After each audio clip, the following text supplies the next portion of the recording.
So today we're going to build a bird feeding tray, or in my case probably a squirrel feeding tray, out of scrap wood. So here we go.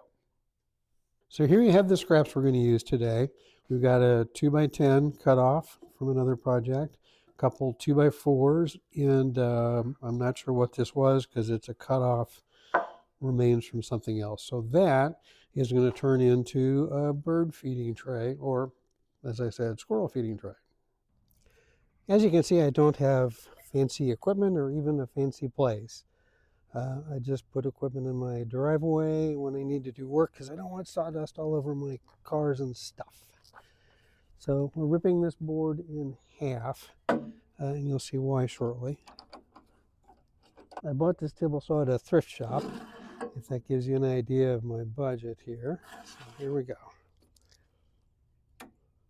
Oh, helps to plug in. All right, here we go. There we have two pieces. And we've got one other board to rip and cut, and then we can start assembling.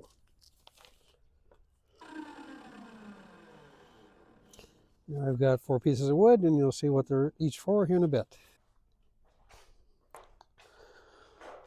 All right, so we're going to do the bottom first.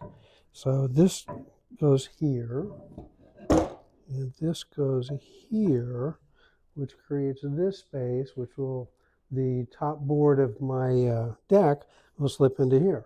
Ta-da! Easy peasy. Now I tend to over-engineer, so I glue and screw. I'm using deck screws that I have left over from building my deck. I thought I'd never use them all, but I seem to be going through them at a good pace. I do like to get to the ends. That's where things tend to fail first. This is an outdoor project, so precision is not really necessary.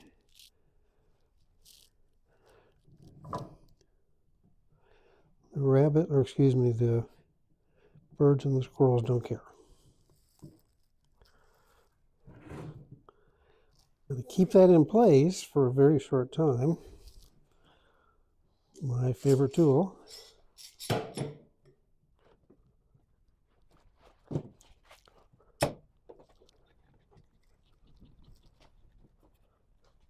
now there's a little bit of warp in this board, so it really helps to get these clamps to pull that together nice and tight, and it's also attached to the piece of plywood here. So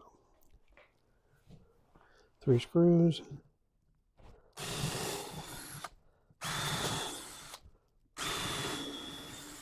Well, I like to pre-drill because it really cuts down on how much wood splitting you get. And then that head, it needs to go underneath the top there. It needs to sink a bit. Oop, got a low battery.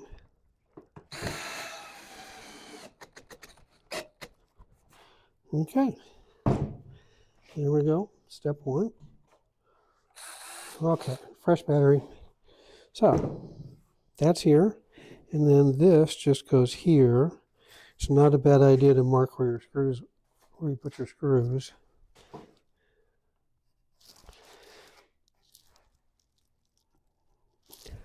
Because that's going to get screwed in too, and kind of same song, second verse.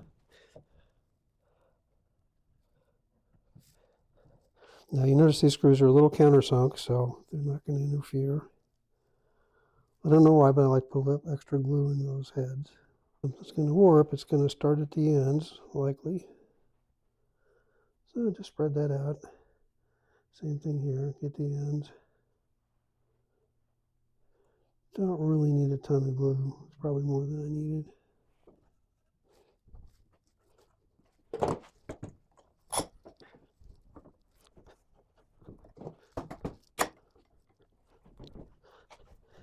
Get that nice and tight.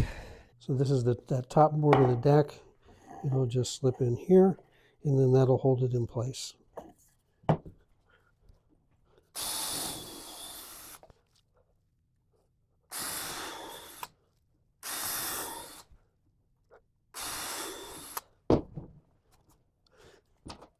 It is really nice to have a couple, 2 or 3 drills. It just speeds everything up. Uh-oh. Maybe I've got too low batteries. Let's see.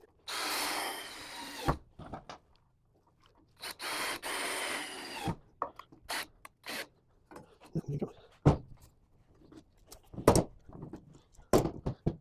The top also needs a bit of a lip around it, or the seeds and everything just falls right off. The board I cut into a bunch of pieces. I really just need this smaller strip. And then I'll use that slightly fatter strip for the smaller parts. Now you might notice there's a big defect here where a knot has fallen out. I'm leaving that empty because what that will do is when it rains, it'll give the water a place to leave. And hopefully not too many steeds will fall out, but no big deal. All right, so I have just cut these with a handsaw to length. Probably not interesting enough to film. Let's do a dry fit here so you can see the deal.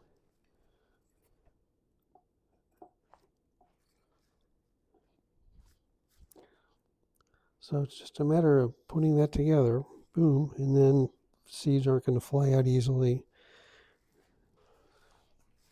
So once again, a little glue.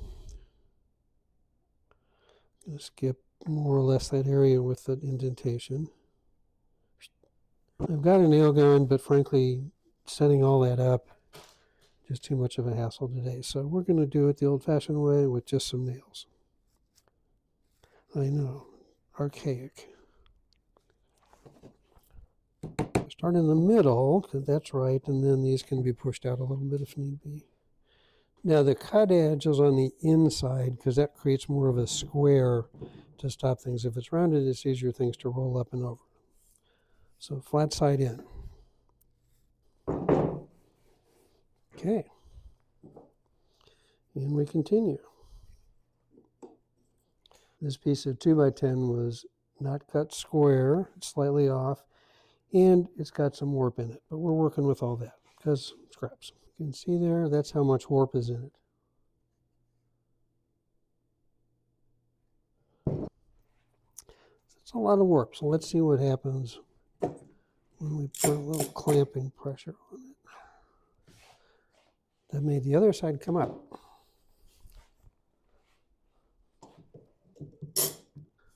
Follows the curve now. For good measure.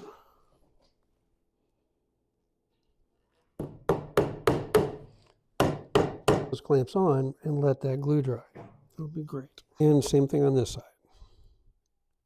So I clamped that down, so that's not going to come back up when this side gets screwed in like happened over there. When you see the glue squeeze out, you know you're there.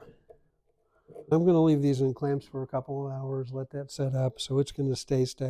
And I'll show you some pictures with it installed on the deck, and hope you enjoy it. A pretty simple project.